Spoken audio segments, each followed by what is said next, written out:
Hi, everyone. Welcome to the iNetrepreneur Network's radio show, the iNetrepreneur Radio Show. I know it's pretty clear that we are taking over the network here, and we're starting with our own principles, and that's the iNetrepreneur Network Radio Show. My name is Robert Jones. I'm the owner and the founder of the iNetrepreneur Network, which started some time back, and it was called Network Together. And, a couple of things that I just want to kind of do a reach out on. If you are listening to the show, please be sure to subscribe to this channel. It's YouTube/iNetrepreneur Radio, iNetrepreneur Radio. And that can get you subscribed in here. And so when we go live, it will send you out a signal letting you know that we're here. Also, go to our Facebook page. You can go through to the Referral Network group under Network Together and find us there. But I'm really excited about today's show. And, a lot of times we have shows and it's all about entrepreneurs. And today we have entrepreneurs again, of course, but, it's a different take. We've been going through this thing called COVID, and it has created probably about 232 pivots in my life and my wife's life. I mean, I look at like what we've had to gone through since March. We were a totally in-person networking organization, and we went from a totally in-person networking organization to a total virtual organization, but we were like, what can we do to keep serving our community? What can we do to keep serving business owners and entrepreneurs and influencers and the community itself? And some of those ways is we partner with a lot of different groups, and we've done that throughout the years. And, we will always do that because the fourth pillar of Network Together is community outreach. We believe to be a part of a healthy business community, a part of that is giving back to those who are in need. And right now, one of the questions I always, I look at and I ask is, if you're hurting now, what about the people 6 months, a year ago who have been hurting? Are they hurting that much more? Is their need any less now than it was before as well? I know even in my own family, we look around and we go, wow, are we struggling? Are we working longer hours? Are we making sacrifices with our kids? We have 3 rooms with 3 kids doing homeschool. That's certainly something that we would have never imagined a year ago. Time is precious, and, to give to the community, to give to other business leaders, to even, sometimes even give to ourselves. I mean, even with myself personally, I get up an hour earlier each day and I lose an extra hour of sleep just so I can give back a little renewal time just for me. And I just want to make sure that all of us out there say, when it comes time to serve, don't forget to also serve yourself, and do the things of self-care. Because when things go really, really hard, sometimes we're the first, person that forgets to care about us. So I'm really excited today to have our 3 guests, and we're going to be discussing about, our message and what we're doing to get out there for others. And we have 2 non-for-profit leaders, and our last guest, Desiree, actually is a for-profit company that helps nonprofits. So if you're a nonprofit, this may be a great show for you to be a part of.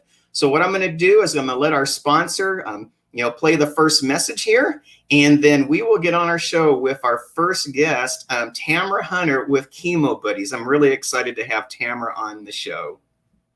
Join the 1% Club and become a #1 bestseller. 1% of entrepreneurs maximize their SEO and marketing.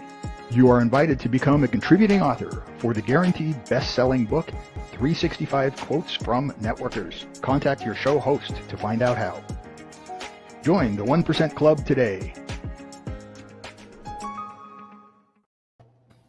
Well, hi there, Tamara L. Hunter. How are you doing today? I'm good, Robert W. Jones. How are you? I am fine. And I just want you to know it has been probably one of the most wild rides from the moment I met you in Phoenix, to where we're at now. We haven't even gone 3 years, and I feel like there's been 30 years of change. for both of us. But, the one thing at least I like about you is every year I see you, you keep looking younger. So I'm a little bit jealous of that. I love it. Just keep it coming, right? Oh, absolutely. And, remember that first day we were at this event, wasn't it the Spirit Summit? It was the very first event I'd ever gone to, because I was there because one of my senior advisors was being recognized because of her work in ADA and helping her goal of 10,000 nonprofits that she would affect. And so she's like, come to Phoenix. It's not very far from California. Come and meet me here. And I had never been to one of those type of summits before. And it was my very first experience. And I'll never forget it. All of you guys were there. And they're like, everybody from, Network Together, stand up. And I'm like looking around. And I'm like, is it the whole room? I mean, it really just it felt like it. And that was when Frank Shankwitz shared one of the very first clips. He gave us one of the very first, glimpses into the Wishman movie.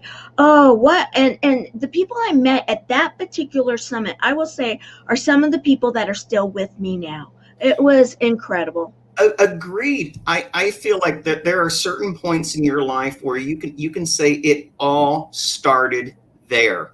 And I have to say that point in time in my life, it really it started all there as well. I mean, Tamara, you don't know, like Network Together was just this it was a little networking group. It had a few chapters. There was a few people that went there. No one really knew us out of the cities that we actually networked in. We didn't know that our network had a net worth in both the heart and the mind. We didn't know that we were going to meet future impactors. And it goes back to the same thing. The impactor's not out there, right? It's not out there. The impactor's actually right here. And you and we just didn't really realize it that day. I mean, I remember kind of stumbling and bumbling and kind of being a little shy and like, what do we say and what do we do and how do we look but we found each other, we talked, and you and I have been connected ever since. Yes, we have. You have, absolutely. And I'll never forget all the different stepping stones of it. And that's what's so beautiful about heart-centered, passion-driven people that are in it for the right reasons. And that's what I can say about you and about what you're, with the pillars that you really do live by. And then of course, having a nonprofit that you're out there. And from the very beginning, I was like, yes, this is going to be worldwide. Now, I didn't know that you didn't buy a hashtag. It was like, okay, how do you do this? However, there was no doubt of the need. And when there is the need and you've got the heart, the how ends up working out together. And that's what I love about networking. And I love about what we're doing even right now. We are pivoting. A lot of people are using that word. Hey, it works. And that is right now, we need to be able to say, what can we do to affect change this very moment? Because there are so many that need us. And we talked about that. So we're going to go back to this. But, one of the things I really want to look at is because sometimes we really do. We talk about the right now so much. I kind of want to know, Tamara, what made you? I mean, I know you have a husband who worked for the fire department. So he was, kind of in a first responder realm. But I know that you live in Southern California. But, I don't know where you were born. I don't know what your parents were like. I don't know what grounded you, to really be the person that said, I'm going to take this inside. The heart of the inside, I'm gonna couple it with my mindset, and I'm gonna go out and start to reset what people's lives can be if they just have someone in it, like through Chemo Buddies. So let's step back a little bit and find out a little bit about Tamara. Okay, don't scare me. That's a couple Lifetime movies, truly. The bottom line, I was born in Southern California. Mm-hmm. God has a sense of humor, I say, because I was born allergic to the sun, kind of a bubble girl. And here, I got the beach down the street and all this kind of stuff. Couldn't go outside. I was kept inside. And I was that awkward kid because I was born, my mouth wasn't formed correctly. And they had to do all sorts of stuff so I could even learn to talk. I didn't really talk, and so anybody could understand me until I was in school. Then... Well, when you say the bubble, like the John Travolta movie, the Bubble Boy, yeah, just about like that. Yeah, okay. Yeah, because I had immunity issues at a very young age. Everything from, I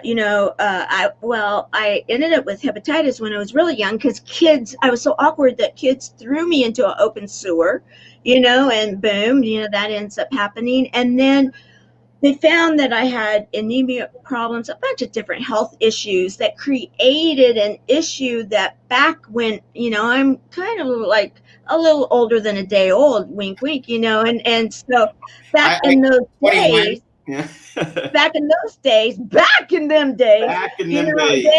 they were like, okay, she's got some issues. So my mom figured out how to work with those. And the thing I learned very, very young is that life is a bit of a challenge. However, it's beautiful and it's wonderful. And my mom was a real believer in that there was nothing called a victim card available to play. Never.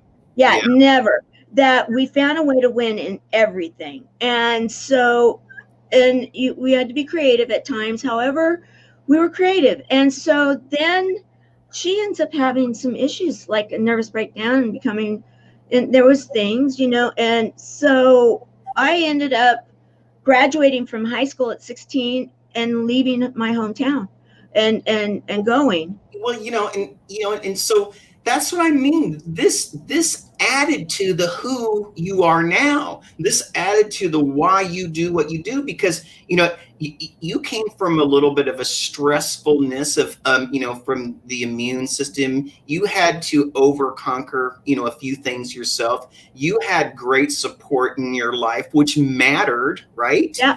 Oh yeah.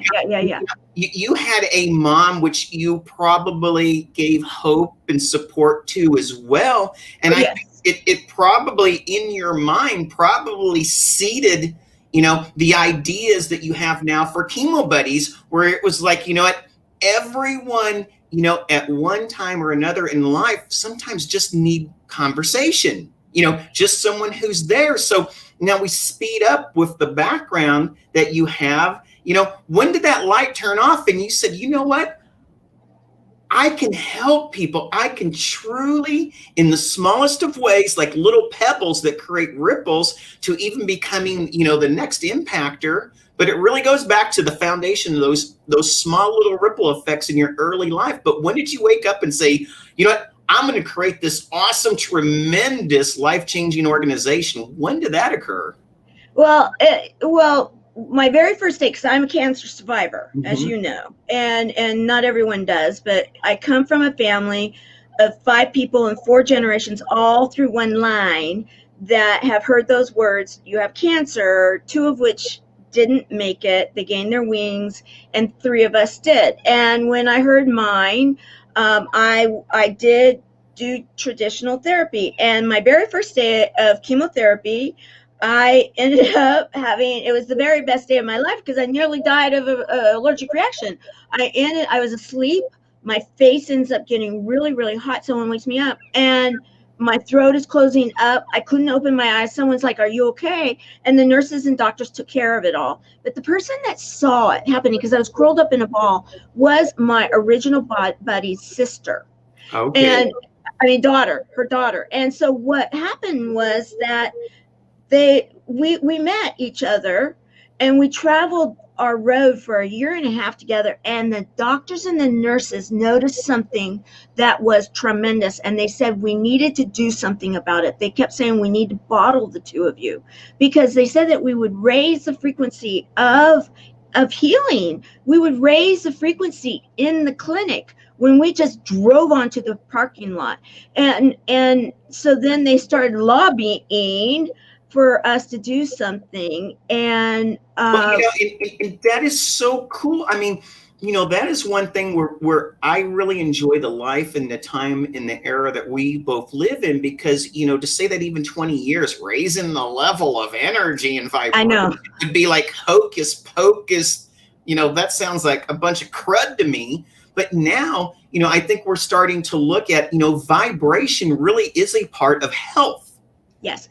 And I had a very forward-thinking clinic in Southern California. And so the bottom line is, I didn't understand what they were talking about, actually. The frequency, raise the frequency. What are they saying, Mm-hmm. However, when I started doing the studying, because there were some significant events that took place that made me open my eyes. My doctor actually led me to a study out of the United Kingdom that showed in a journal, a medical journal, that those that were going through chemotherapy that were isolated would not live as long and make it 5 years. The percentage was lower than those that were socialized, have a buddy. And there were some other events that took place. And so I was open to start exploring the idea. Then the download came. And it was like almost instantaneous. I'll never forget where I was. I'll never forget how it felt. I never forget how it looked. I saw it very, very clearly, what was supposed to happen. And then all of a sudden I started feeling those people that were isolated and alone in the middle of the night, their fear, calling out for help, saying, I feel so alone. I am giving up and I need help. And this is the answer to that cry in the middle of the night. And I started feeling and hearing it. And from there, and that's why from that point on, I've been all in. Yeah. And I'm going to give you so much credit that you did something. I hear about, facing your fear, right? Facing your fear, going forward, doing the things you've never done, saying the things that you've never said, being the person you've never been. And I have seen all of that change in you. But what I really recall that seems so remarkable to me, Tamara, is when you took on a challenge of 365 days in rain or snow or wind or fog or, I don't know. I felt like it was the male person statement, but here you are getting on, on the Facebook every day of the week. We didn't know when. We did not know when. But well, I didn't either. But it was like I was committed to the day. I wasn't going to narrow it down to the time. Yes, but you did it, and you just went. I'm gonna take off this cast of shyness, or I'm not. And I don't want to speak for you, but I'm not worthy enough, or I'm not this enough, or I can't do that enough. You got rid of the coulda, shoulda, woulda, and you did it. And I was so impressed with you. And in that 365 days, tell me the difference between the first day and the last day of that. Well, the first day was just like, okay, I'm doing this. And Chris Miller was there the very first day. We were in the family room. I'm like, come with me. And at that time, I didn't know how to bring anybody on, but it was real safe. She was right there with me. So we did the very first one. It was very short. And then from there, I was trying to find my wings. Well, then I started wanting to, I was talking about telling the story of a service hero. I still didn't have to bring anybody on. And then it was like, okay, I want to bring someone on. Oh, that was a challenge. That remained a challenge. And I really seriously think that's when I started getting viewership, because people, I think, were almost taking bets on me. Will she ever figure it out? And I'm like, not today, guys. Okay, try number 3, try number 4. And then I started like, okay, what do you guys think? And it was really, that's when interaction really started, because they were like giving me ideas. People were like, okay, rooting for me. You can do it. You can do it. And I didn't start it on my buddy's page because I didn't want to be in their face, Mhm. because it was really for them. I wanted to inspire them to live, because some of my stage 4s were starting to give up because of all the bad news. And I'm thinking, Yeah. there's too many good people doing good stuff that you need to continue. But I didn't want to be in there, like right there. So they started finding me, and then they started becoming my biggest supporters. Like, come on, you can do it, you can do it, you can do it. And then we started doing it, and then it just started getting even that much more fun and creating a show. And now I'm in my 3rd quote unquote season. Can you believe it? And I can't, and I remember, and it was really, I'm getting chills just thinking about it, because I remember the first time on the show we talked, and we didn't go real deep the first time. It was more informational. We're talking, if we're in person, we'd be high-fiving and fist bumping and stuff like that. But it was the second time I was on the show, and we had talked, and you brought out something really personal in me. Yeah. And I remember, and I just had the revelation like a couple of weeks earlier, and it came out again on your show. And and that's why I said sometimes we get so busy we forget to take care of ourselves, and we sometimes even bury our past. And I'm a cancer survivor as well, and I had forgotten that I had buried it so much because I had to take care of my kids. I had to take care of my business, my home, my family. I was going through a divorce and all these different things. And it was just like, and then, you brought that out in me from another conversation.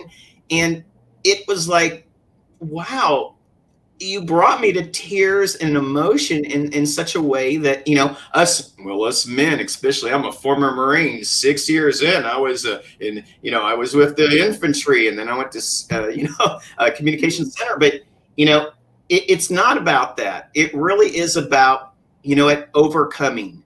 And right. That's what you help people do with Chemo Buddies. And, some of the things I want you to talk about just, quickly, like what are some of the needs that some of the people have, and what are some of the ways that people can get with you so they can also serve? The bottom line is this, is that there are too many that really are feeling isolated and alone before COVID. Now people that, if you will, the normals, that don't, are not immune compromised, like someone that's going through cancer, are starting to feel what those that are going through cancer already knew. And that isolation can play a lot of different tricks on you. And there needed to be something, and there was nothing like what we have created out there.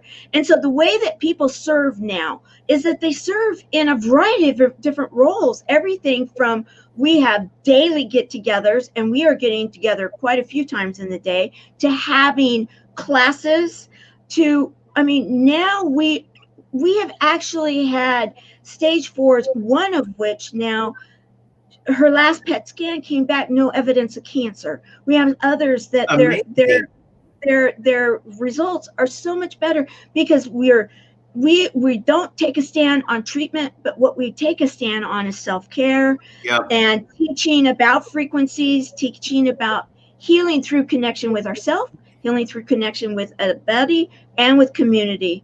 And so we have plenty of opportunities to serve. And you're spot on right there, because at the end of the day, I always said, I've been a guy who's been in technology pretty much all my life. And one of the things I always say, technology can speed the relationship, but it's not the relationship. It's not. It's still that belly to belly, bottom to bottom, interaction, from that person to another person, because that is the only way that the energy can be ported from one person to another. That is the true impact, in life. Right. I will agree with you on that. However, I will say, for those that are immune compromised and cannot have that option, Plan B works really good. Yes. And that's what you need to really be concentrating on, because that's my community, is that the Plan A wasn't even an option they're immune compromised. Yes, and so absolutely. have the other option. See, you took it from me. I was going to get there. Okay. Yeah, and what I was saying is what has happened, and so I was just going to play into where you were going, and right. And what I was going to say is, see, with what has happened is COVID has actually, in certain ways expedited the connections that people can have, because it's created an environment where we're overcoming the fear of technology, and we're breaking the boundaries that we felt were keeping us from each other from before. Absolutely. And that's what's really cool. And I always said this, Tamara, you and I have talked about this. I said, it's so funny. We go to corporations and we don't like our boss and we don't like our coworkers, and we go down to the water room, but we still have contact and we still have connections, and we don't like our cubicle, and so we said, we're going to go become an entrepreneur. And all of a sudden you become an entrepreneur, and I always say this, you throw away your cubicle life for solitary confinement in a home office. I mean, no wonder, businesses don't fail because a person doesn't have passion or experience or knowledge or a love of what they do, right? They fail because they lack the relationships and interaction that sustains them. If they're not keeping those up. And it's the same way. It's the same bread of life with Chemo Buddies that takes a person from a loneliness in a lower vibration to a happiness, and a higher vibration. Absolutely. Well said. Completely. You understand it. 100%. And the thing about it that people need to also understand is that when we have this opportunity to look at each other through, the camera, our brain in the end is not going to remember. Was that one of the conversations, Robert, we had together? Where were we? What city were we in when we had that one? Or is that one of the ones that we had when we were on camera? Because our brains are going to remember the conversation. They're not necessarily going to remember, were we in the same room? Or were we seeing each other through the camera? And that's the beauty of right now. And that is the magic that we need to be embracing and saying, okay, we've got the tools, let's accept them, and let's go forward and do something magical and impactful together. Together, network together. I always love that. I always say, why is it called network together? Because it beats networking apart. There you go. And here's the other thing, and I'm going to add one more thing to what you said, because it's so spot on. And every viewer that's watching this, this is the thing that you want to write down, because it's not just the memory of what we say with each other. It's the memory that's stored in the fibers of my body. It's the feeling that's been created and stored. And that feeling is what resonates. I'm getting a little goosebumps here just saying this. So when we go away, it's not just what we say. It's not just what we learned. It's being able to store the feelings of our relationship, and those feelings are ported through every cell in our body. So Tamara, you are just such a rock star. I just love being able to interview you. Just one more time, I'm scrolling your information across the screen. I want to make sure that everyone is crystal clear on how they can get in contact with you. Absolutely. The easiest way is social media. You can find me, and really, if you really want to talk to me, the best way to do it is go to my Facebook page and messenger me, because that really is the magic. Then text would be the second choice. And I also, and really Facebook is my preferred option. If you email me, you need to text me or messenger me to tell me you emailed me, really. But this email is the best email out of all my emails. And then I do have a free gift for everybody, Robert, if they want to have it. And because talking about the impactor, because second season is coming up, and yes, I am the first global next impactor, and so people were asking about that, and so I put together a little simple ebook, free, that it does just give, if you want to change the world, we do hashtag time to move every morning. And so we say, you want to change the world, make your bed, change the world. However, then I wrote an ebook about, also how do you impact, and just some simple things. Really, do you even want to? I think that's one of the best questions to ask in the beginning, because there's a lot to it. However, so if someone wants that, you can just put that up. And I put it in the comments area for everyone who's watching on Perfect. Here, so it stays out there on the YouTube channel, and it stays out there in Facebook. Awesome. World. And you are a wonderful rock star. I've seen you grow like tremendously over the last few years. And you know what? I told you the moment I met you, I said, you're stuck with me. I know, it's the same thing. We're in this together. Networking together, right? Network together. Yeah. Well, again, yes. Thank you so much. Thank you. Bye. Network together. It's all about connections. Expand your sphere of influence. Build relationships. Be part of something bigger. Be part of Network Together. Wow. David, all of a sudden Tamara's here. Now I got this other gentleman sitting here looking at me. It's going. How's everybody doing today? Oh my goodness! They better be hooting and hollering out there, right? They need to be pumped, right? You got to be pumped up. I know it. I mean, if they were watching one of those videos, I mean, they should be doing a little bit of kickbacks or something like that. Yeah, backflip, right? Backflip, kick back. Get on the trampoline, and let's just create some havoc. What do you think about that? Yeah, sounds awesome. Oh, I'm really gonna pumped up. I was so excited about having you on, and so excited having Tamara. I still have Tamara's banner going across. So let me go ahead and I'm going to change this. There we go. Look how quick that is. I love Look at that. So, having the show and producing it, I get to do a little bit of everything. But hey, David, thank you for being on the show today. I'm glad you're here. Well, thanks for having me. Actually, get to talk a little bit about me and some of the associations I'm in and what I'm doing to help people. Yeah, absolutely. And I always do this. Like I said, I don't know, for many people, maybe all the people, this might be the first time that they get to know who you are. And, I like to go back, the same way like I did with Tamara. It's like, hey, where were you born? Where are you from? What were your parents like? Or what were they not like? It kind of creates a foundation of, really, what kind of created you then to get to you where you're at now. So, yeah. So I grew up in Western New York near Buffalo, like I mentioned to you before, in a small town called Alden, right?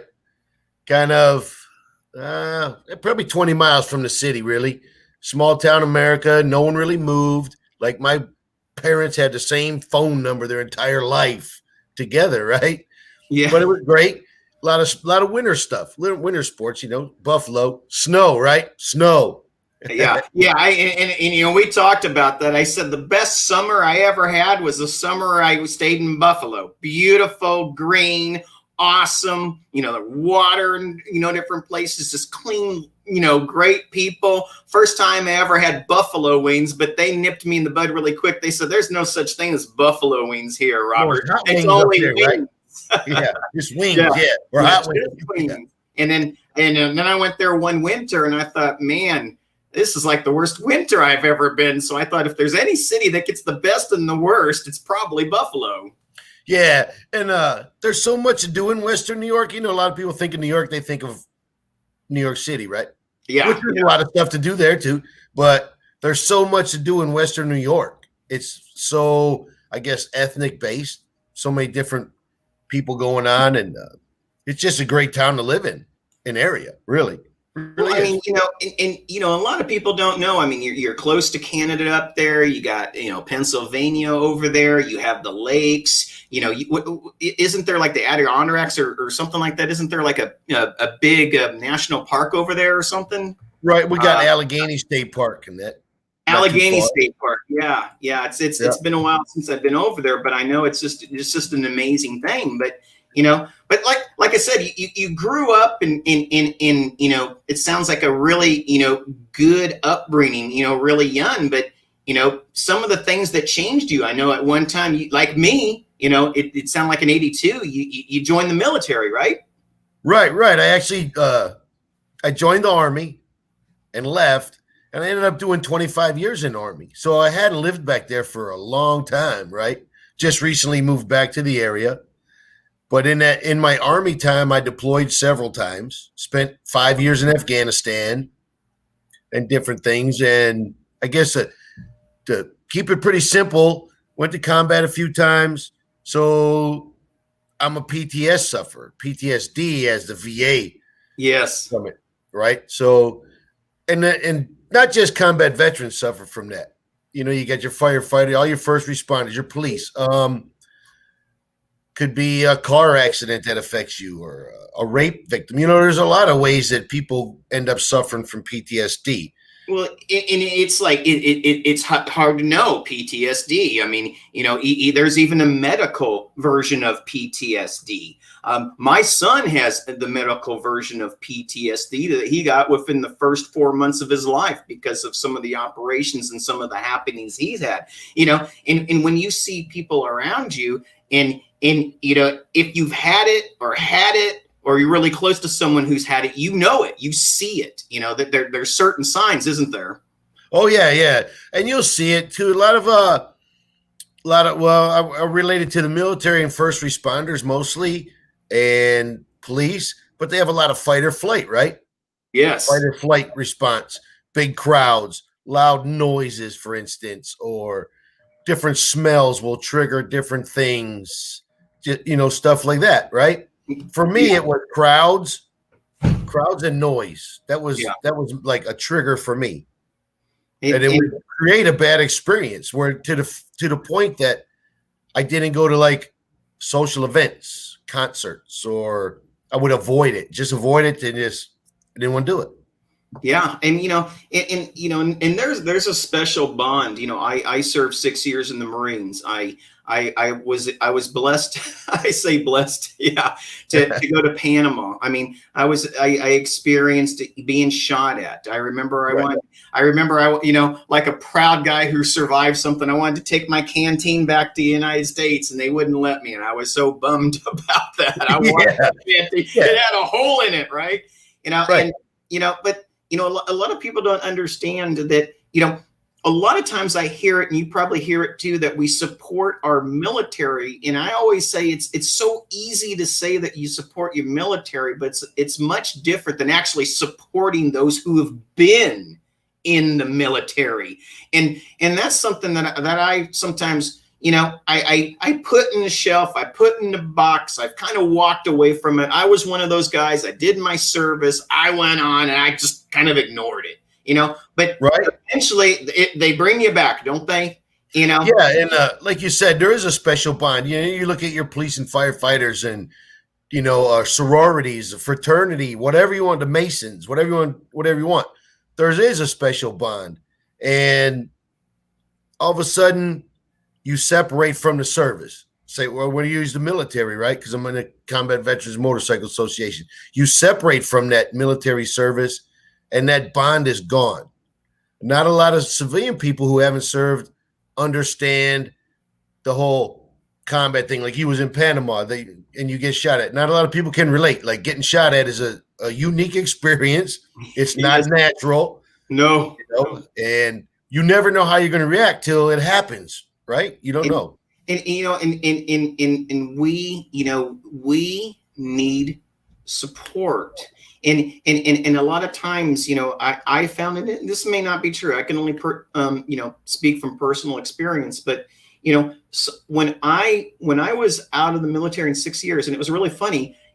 I got out, and I kid you not, within 90 days, I wanted to go back in. I didn't know what to do with myself, David. I served 6 years. It's like I knew what I was going to wear. I knew where I was going to sleep. I knew what I was going to eat. Everything was done, and the next thing, 90 days later, I was living in Southern California working for the Renaissance Fair as a court jester. I changed myself entirely, and we can chuckle a little bit, like you was talking about. Yeah, you knew every day what you was wearing. You knew exactly what you was doing at 6:30 in the morning, 9 in the morning, 1 o'clock in the afternoon, or 1300, right? Military time. You knew these things. And like you said, 90 days later, you're like kind of in this fog. To me, it was like a fog when I retired. Yeah. Like, now what are you going to do?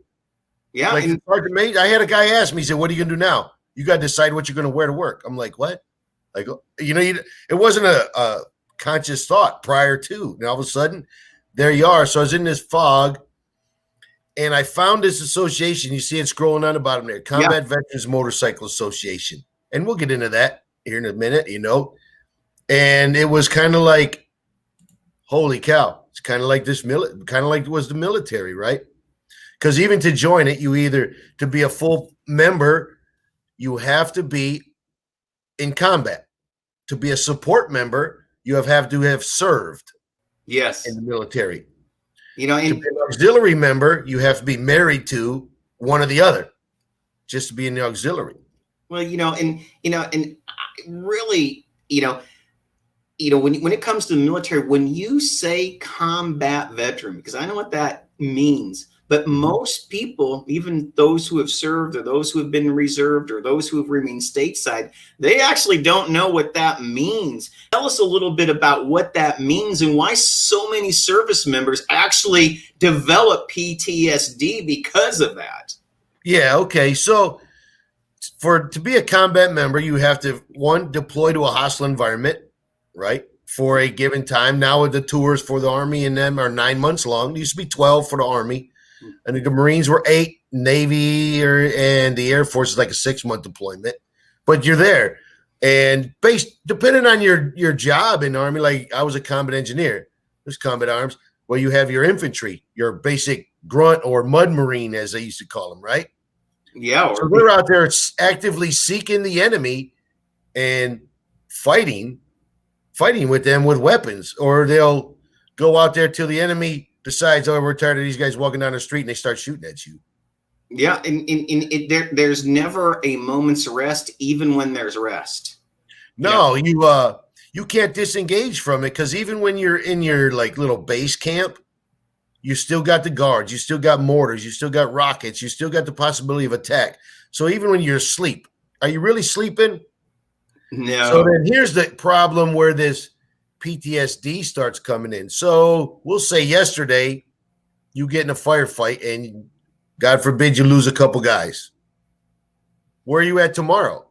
You're back out, going back on a patrol or whatever you're doing, whatever your job is. It goes on. You can't stop and mourn. No. And, and the other thing that when you're out in the field, and I've been out in the field, I remember, my wife talking to me and she said, hey, let's go camping. I remember telling her that's the last thing. I don't want to go camping. I hate camping. I can tell you, Dave ain't camping either. I'm not camping. The thing is there's no off light. I mean, you're out there and there's no going home on the weekend. There's no turning it off at 5 p.m. I mean, it's with you the moment you're up and the moment you're, thinking you're sleeping, which you're really not, and there's a lot of needs. And, part of me thinks with Combat Veterans Motorcycle Association, I know that there's certain requirements to be a part of the Motorcycle Veterans Association in addition to the combat status. But it's like Tamara and I were talking about, it's coming back together and creating a community to kind of raise each other's energy, to kind of have that brothers, that the band of brothers or arms, brothers and sisters really now, coming together to do what, and what are some of the things that your organization does? Well, the Combat Vets Motorcycle Association itself, their motto is Vets Helping Veterans. Mm-hmm. Okay. And I belong to a group there in New York chapter 19.6. They got a Facebook page, New York 196. And it's like you said, it's a brother and sisterhood. And we reach out to each other. Like if we have a gathering and then people go home, they mark themselves home safe. So we know they're good. We know they're safe. Or we reach out if we haven't heard from someone in a few days. Hey, are you good? Is everybody okay? You know, you make sure you're fine. Because, you know, there's a statistic out there. Probably everybody's heard it, but they don't think about it. 22 veterans a day commit suicide. Yep. Okay. And since COVID started, it's actually risen across the U.S. and the world, but it's went up to from veterans also. And a lot of that I contribute to COVID being locked down. They're not socializing. So like you and Tam were talking, that energy, that vibration, they're not getting that interaction, that social interaction. Social media is okay, but you're still not getting that personal effect, right? So we do get together. Even during the COVID, we was getting together and meeting, keeping people in touch with each other, basically. Yeah, and you know, and I think that, you know, there's nothing more important, you know, when you get out of something that's so tight knit like a community, and there's something that you understand about each other, and then when you leave it, you know, at least for me, there was no lonelier feeling than to feel like everything that I knew is not around me anymore. And it was crazy because I felt at one time in my life more comfortable in a hostile environment than I did in my own hometown. And you might identify with that. And it's the strangest feeling to have. Yes, I definitely identify with it, especially I did 25 years, right? Yeah. And all them years in Afghanistan and everything. And I knew that guy on my left, girl behind me, girl on my right, they had my back. No matter what, they were there, right? So then you get out. And then this is where the Combat Veterans Motorcycle Association was so great. There was a group of people like-minded with basically same experiences that were like, we got your back. We got your back. Anytime you need something, we got your back. And we reach out to people all the time. We have people reach out to us. Like we actually built some wheelchair ramps before for guys in need. A World War II veteran got a wheelchair now. You got a wheelchair ramp. And we pay for that stuff. It's nonprofit. So when we do fundraisers, we give the money back to the community. Yeah, and you know, and that's really important because I know a lot of times people, you know, wonder, is there money, is there time, is there energy going back to the very people they're hoping to help? And you know, I know that your organization does that. You know, I'm a firm believer of it. You know, vets don't let vets down. And you know, a lot of things in our society, and I will say it, maybe I'm just being contrary, you know, have let veterans down. But you know, when you get back, and I call it getting back to the, you know, the vet tribe, you know, there's that certain magic that comes back, and that's what's happening to me. And you know, after about 20 years of not being a part, you know, now I want to be a part of again, not apart from. And I'm not alone. And you know, and there's other people like me, and it feels good to be a part of something bigger like that. So let people know, how can we help you, David? How can we help your chapter of the organization? Because I know it's a nationwide organization. Oh yeah, there are actually chapters in Korea and Germany too of active duty. We're pushing 20,000 strong right now, nationwide, and a couple chapters in Germany and Korea, right? But to help, you can either donate money, but what more than that is donate your time. Reach out to these veterans that are out there. There's a lot of aging veterans that just need help, or just listen to their story. They got some stories like, you know, you wouldn't believe it. And they probably will tell you the funny ones because they're going to try to remember, right? Yeah. There's some ones out there too, the sad ones, but most of them will tell the funny ones first. Well, what I'm going to do is I'm going to put your information up here in the chat room again. So people will have that. I mean, I love what you're doing. For me, truthfully, it's still a struggle for me to talk about this. And I don't know why. It just, you know, my brother served, I served, my stepdad served, and he was in my life for 35 years. My uncle served, and I hear the stories. I've been to the VA Center on Indian School here in Phoenix. Right. I know the difficulty it is that, for us to sometimes get our medical care, sometimes for us to get some psychological care, for some of us just to even get comfort care. I mean, we have to stick together. I mean, because, as time goes by, we're either going to stand forgotten or we're going to stand united. And, I choose standing united. Yes. Oh, definitely. And that's what the Combat Veterans Motorcycle Association is all about. Uniting the veterans, reaching out to other veterans, and we're pulling them in all the time. In the short time I've been in New York, 19.6, they've went from like 25 members to now we're going on 50, over 50 members that fast. We've been reaching out to them. All they got to do is ride a motorcycle over 500 cc's, be a combat veteran, prove it with a couple medals. You're 214, you're in. Yeah. You're in. Well, you're in the brotherhood or sisterhood. We actually have a combat veteran female on our board of directors. Well, great lady, right? She's a prior Marine. Well, wait, there's no such thing. No. There's no prior. There's no former. When you're a Marine, you're always a Marine. Semper Fidelis, always faithful. So here's something else too. While I'm going to plug that, on top of the CVMA, me and a very dear friend of mine started a Facebook group called The Line. The Line. And initially started to help veterans, first responders, and police who have experienced trauma and maybe have PTSD and whatnot. And then we kind of shifted a little bit to anybody who has had a trauma and suffers PTSD, because there's a need, especially with the COVID. We recognized that there's a need to reach out to these people, and it's a grassroots effort. I get nothing for it.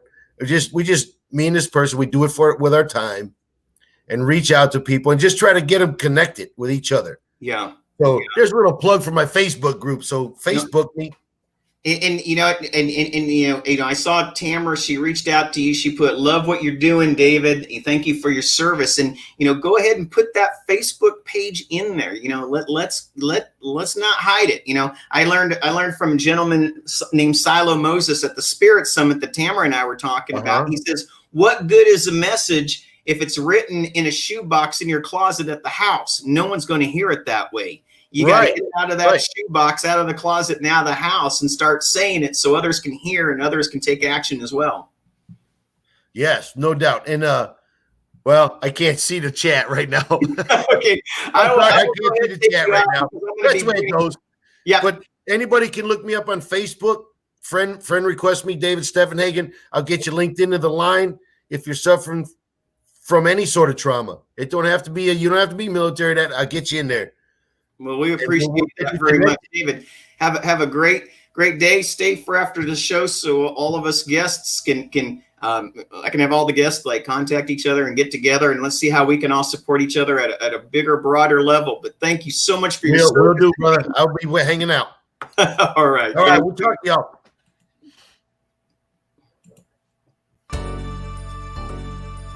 Network together. It's all about connections. Expand your sphere of influence. Build relationships. Be part of something bigger. Be part of Network Together. Wow. Oh my gosh, Desiree. Hi, welcome to the show. Hi, Robert. How are you? My hat's a little crooked. There we go. Hey, you know what? This way, that way. As long as hey, every which way. Yeah. Either way, on, off, sideways, you're gonna look great. So that's it right there. So hopefully you got to hear a little bit about David and I talking a little bit. Absolutely. I'm sure in your role, in your field, you probably come across the gamut of so many things, that we will get to. And I really, I looked at your website, I even love the name of your organization, and I'm going to ask that here in a little bit, because that has a lot of meaning for me, and I'm a firm believer, and I believe that words matter. Absolutely. What we say and the quality of our integrity, is everything. Absolutely. But what I want to do is, for some of us who don't know who you are, I always like to say, let's go back. Let's go back. Where are you from, and where were you raised, and did you have a mom and dad? Do you have this special person in your life that created that imprint on you to become who you are now? Let's start back a little bit, Desiree. Yeah, absolutely. Well, I am an Arizonan native, born and raised in a long way. I'm a Phoenician. Yes, definitely. And early on, so I come from a very diverse background in terms of my family and friends. And very early on, I have been involved in philanthropic endeavors, from volunteering to donating, to whatever I could invest myself in that would help somebody else out. So right, whether it was time, again, whether it was my experience now, my knowledge, or funding or fundraising, I want to help to try and impact on the community in which we were serving. Yeah, and I call that the servant. Yes. And I always like to say that in my life, I've always felt like I've been a servant, and and what does that look like? I was the one that did 2 missionary tours. I'm the one that goes out, for Marines. I'm the one who did, worked in soup kitchens at San Diego Rescue Mission 3.5 years from 6 a.m. to 9 a.m. And what did I get from it? Well, did I get money from it? Absolutely not. But what I got from it was so much more. And that was the ability to wake up every day to know that I gave back to life. Life gave me more than I could ever repay life. Absolutely. And I feel like I have a duty and a moral obligation to give something back to others, but when you were young and you were like really a part of like this giving mindset, did that come from your nature, or was part of that nurtured into the fabric of you? I would say a little bit of both. It's my nature, as you called it, to want to help others. It's my nature to want to help give. It's my nature to want to help impact communities, whether it be small, large, or anything in between. So for me, it's innate within to do so, but also my family structure and how I saw my mom and my dad and family members and friends, give to others. Yeah, and giving to others means so much different. Like I look at giving, and you might look at giving, and Tamara looks at giving, and David looks at giving.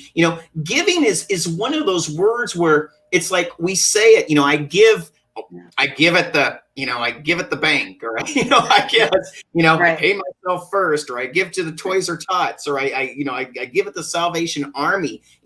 But I feel like giving can mean so much more than sometimes when we hear that word, what it means.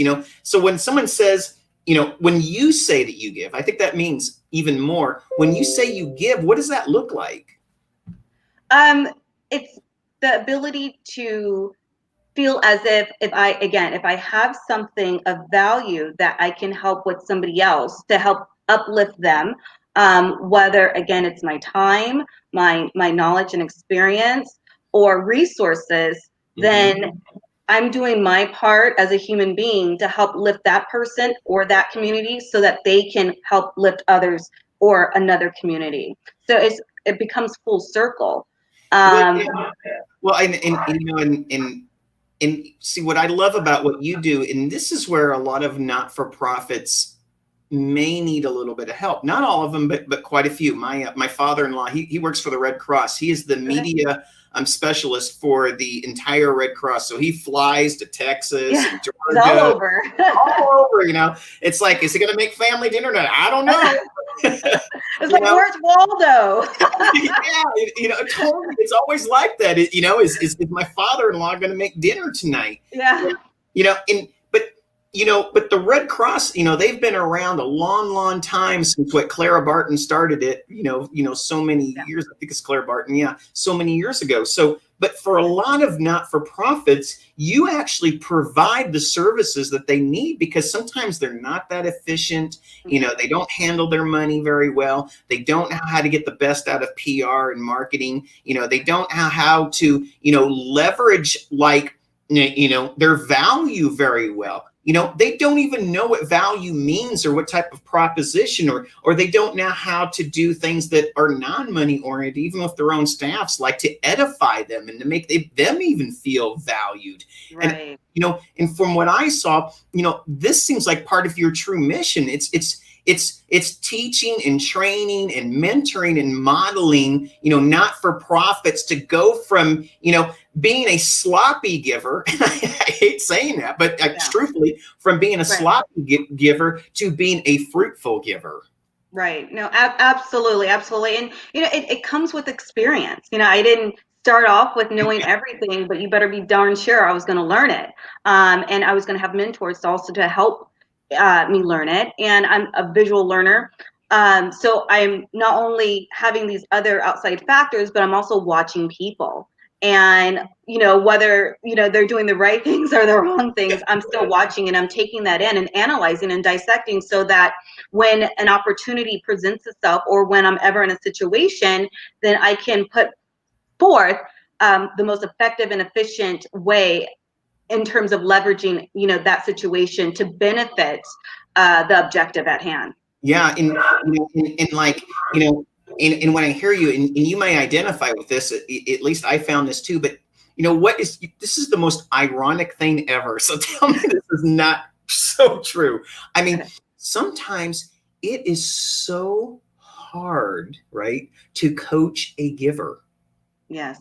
You do know what I mean, because it's like I'm giving, but so I'm already doing what I need to do, and then you come in there and say, you are giving, but let's do this a better way. And I found, I've come in and I've helped different organizations who have given. We have worked with like some 16 different organizations. We've raised 6 digits amount of money with a network together over the last 4 years. Okay. And it's like, some of the times I get so frustrated, because it's like, sometimes they won't get out of their own way. It's like, it's like, listen to me. If you stay in the game and you stay with us and you stay visible and you stay meaningful and relevant, and you help others get where they need to go, just like in regular business, you will acquire, and you will have the, more time, more people, more energy, more efficiency, and more effectiveness. And see, I don't think a lot of not-for-profits know how valuable your organization can be for them. Tell us a few stories about really kind of knocking heads to say, look, we got to look at this a different way to get where you want to be. Right. It's all about leveraging the relationships that you have, and leveraging those relationships that you have with other relationships in which those relationships have, right? So, tongue twister. But yeah, it's all about, creating a cornerstone in order to optimize your success rate, whatever that objective goal is for you. If it's a, quarterly basis, if it's an annual basis, or, however that looks for the organization. And a lot of people, in terms of the employees of these nonprofits, they're not well equipped with having a sound understanding of what it actually means and what it takes to pursue a donor, and to leverage that relationship to where they captivate that individual or that group or that corporation, to where they not only come in as a donor, but they also become a partner. Yeah. They become friends. Oh and my by that way, but through that channel, they now have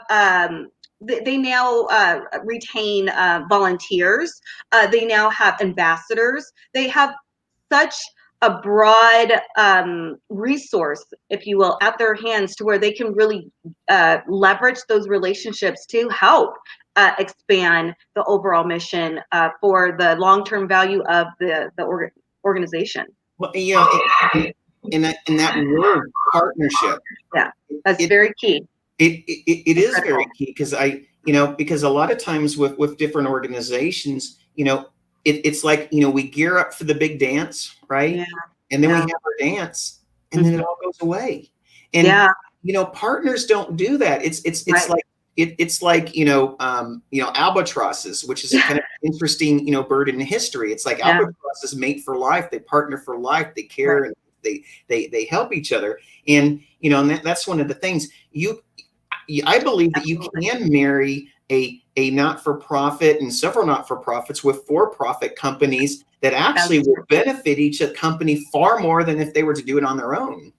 Absolutely. And there's many reasons why, that would be the overall goal, right? Is to look at the nonprofit, and this is what we do at Conveneer, look at the for-profit sector, look at the corporations, and look at their social responsibilities. What are the key factors that would want a corporation to, align themselves, with a nonprofit, and then, start focusing and dissecting that, and then make the pitch, right? Because when you know your audience, then you know that you have a good product, and you can pretty much, not, I don't want to say the word sell, but you can pretty much align yourself with the organization and vice versa, to where it becomes, this magnificent, as you put it, marriage.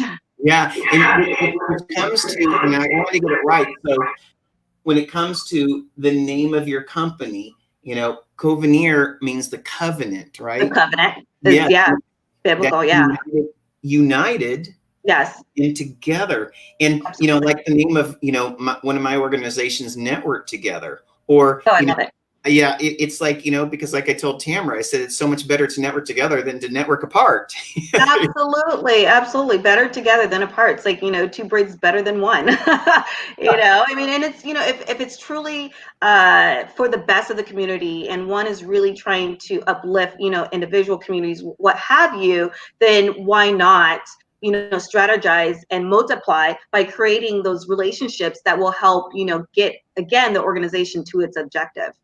What is the hardest thing, because I know that every conversation starts somewhere, and every contract starts somewhere, when you're working for not-for-profits. But what are the hardest things when you take them on? Because everything goes perfect, right? Every relationship, it's like buying a house. There's never any hiccups in buying. I know, it goes smooth, but streamlessly. But I'm sure when you take on these organizations who have actually never had someone, come into their realm, like what you do, there's always probably a certain set of hiccups and whatnot that you have to actually assess and address and then move on from to really get them going at, 10x speed. What are the things that you found and what you do to get them to that 10x speed? Yeah, so one of the things is that you had mentioned earlier with galas and fundraising. It's the big lead up, the launch of the gala, and then it's the dive. It's the nosedive back down, because it's like, oh my gosh, we raised X amount of money, but then it goes even more so to, well, what about the donors? What about the guests?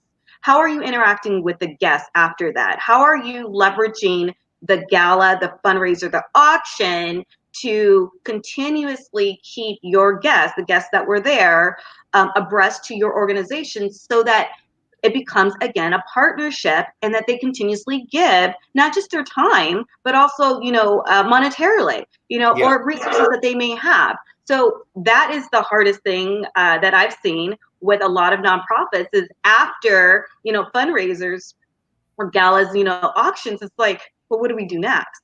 And a lot of people have to put the time in, and in certain organizations, they just don't know. Like it takes time to build relationships, because you're building trust, and you're not just building a relationship, you're building a meaningful relationship. And when you have a meaningful relationship, that makes a world of a difference in terms of your donors, in terms of the interaction with the community, because then you have real leverage, and you have people that believe in your mission. And when you have people that believe in your mission, then your vision can take forth and go forward, and have a little bit longer life, if you will, than it would have not if you did not invest. Totally. And it goes back to even regular companies say it's all about the follow-up. I mean, it's the follow-up. And look at it like it's like leading all the way up to marriage. Well, the day that you get married, you don't stop there. You know, all of a sudden you don't stop going to dinners and you don't stop, talking across the couch from each other. You don't stop watching Yes. TV or going out rollerblading or at least in Arizona, looking for the nearest pool when it's 122 degrees outside. I mean, Yes. The courtship to me should never end. Right. Absolutely. And that's key. I mean, we have to keep on, whether it's going out to dinner, business dinners, whether it's meeting up for coffee. And it's not just talking business, it's really getting to know the person, because we are all human beings and we Yeah. want to be able to get to know one another. In order to entrust in one, you have to get to know the person. It's not like just open your wallet, give us money because we say that we're in need. I mean, there's so many organizations. There's over 30,000 organizations here, nonprofit wise, in Arizona alone, compared to nationally and then international, that people often give to. I mean, I believe last year they sat at like $450 billion in terms of, and that's just here in the US in terms of donations. So there's a lot of people, a lot of organizations that need the resources in terms of monetarily. So it's, why should I give to you in terms of your organization and not to the next one? Yeah, in my last question, because everyone's been so phenomenal today. I'm running a little bit over on the show, which is great. But I think I know the answer, but I may not. With COVID, I'm sure the message just had to change a little bit, because I'm sure it's probably stressed the giving infrastructure more so than any other time we've had in recent memory. What are some of the things that nonprofits are really struggling with right now, and can they reach you and you can put people in the right direction? Because Absolutely. You don't work with just one not-for-profit. You will work with all those who are willing to 10x themselves. No, absolutely. It's COVID-19 has had a devastating effect on every economic corner, and especially in the nonprofit sector, where we've seen that there's low rates in terms of volunteering because of the CDC guidelines of the distance, but also people are afraid to go out and volunteer. So that number has dropped, I believe, by half.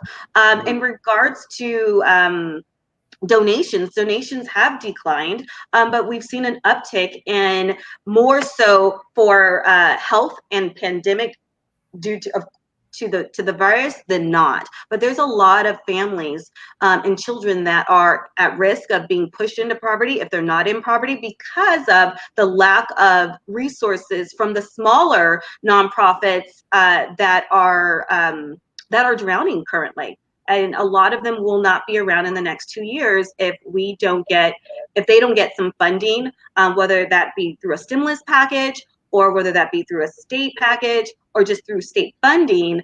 There is a deeper, I would say, a deeper dive that's going to happen, and especially when it comes to nonprofits and the smaller nonprofits that don't have that residual income from their donor giver program. Well, I think that today there's never been more of a need than the need right now. Whether it's financial, whether it's your time, of your energy, using technology to reach out to others. And that's great. I'm grateful and happy that you're able to be here today on the. Thank you. Yes, I'm so glad we were able to work it out. Thank you so very much. I appreciate it. Yeah, I know. And COVID's changed what we've been doing. I know. There's been people that have been sick in our organization. We've lost, team members, and we've had, like I said at the beginning of the show, you missed this part, but I said I feel like in the last 6 months we've had to pivot 232 times to remain relevant ourselves. What you may not know is when Network Together in January was entirely in person. Right, absolutely. In a matter of a weekend, we had to go totally from, going from, in person shaking hands, to virtual. So it's important that we get our message for you and for Tamara and Chemo Buddies and David with Combat Veterans Association. And I'm just glad we're all here together. But, thank you so much. I'm going to do some closing remarks, and I'll talk to you, Robert. Thank you. Well, my goodness, everyone, I know we ran so much over, but there was so much impact and passion and so many needs that need to be met. And we had 3 great people that are here to help. Their information is in the contact. Please reach out to them through the YouTube channel or the LinkedIn that we have, or the Facebook. People are crying. Let's be the help and not the helpless. Let's be the victors and not the victims, so we can be those that can make the major impact and change. And you can also reach out to me. I'm Robert W. Jones of the iNetrepreneur Network. My email is robert@networktogether.net. Again, robert@networktogether.net. Have a great day, everyone. Thank you.